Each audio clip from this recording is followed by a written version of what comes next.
Verbo é a classe gramatical que indica uma ação, um estado ou um fenômeno da natureza. Nós vamos falar um pouquinho de cada um deles. Para facilitar a compreensão, vamos falar dos verbos usando as frases.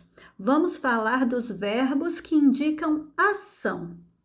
Primeira frase: a mulher corre para o trabalho. Qual é a ação? A ação é correr.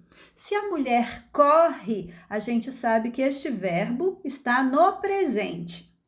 Na segunda frase, ele fez um bom almoço para os filhos. Qual é a ação? A ação é fazer. E se ele fez, a gente sabe que a situação já aconteceu. Então, o verbo fez está no passado. Frase 3. Eles estudarão no César. Qual é a ação? A ação é estudar. Mas a gente sabe que eles estudarão. Então, o nosso verbo está no futuro, porque a ação ainda irá acontecer.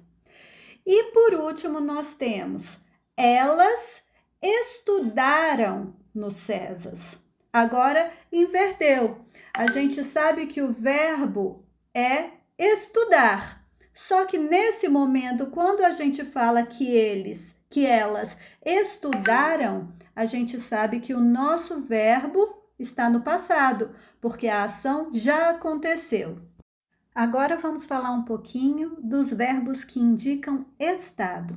O que quer dizer o estado? O estado é a condição do sujeito. Então, aqui nós temos algumas frases. Ela é, ele está, eles serão, ela tornou-se. Então, todos esses verbos mostram o estado ou a condição em que o sujeito está. E isso é um verbo. Por exemplo, ela é boa pessoa. Qual é o nosso verbo? Qual verbo que indica o estado? É o é a condição do sujeito. Depois nós temos, ele está cansado. O nosso verbo está. Eles serão responsabilizados. Qual é a condição do sujeito? Serão.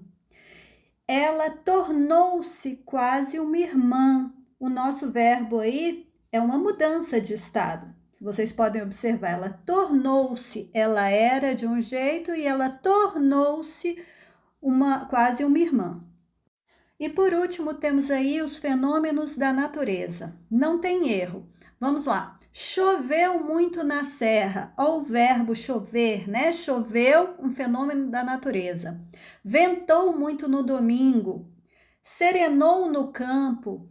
Entardeceu lentamente em Brasília. Então, todas trovejou, né? Qualquer coisa que indique um fenômeno da natureza, vocês já sabem, já podem identificar como um verbo, certo? Beijo para todos e vamos lá para as atividades.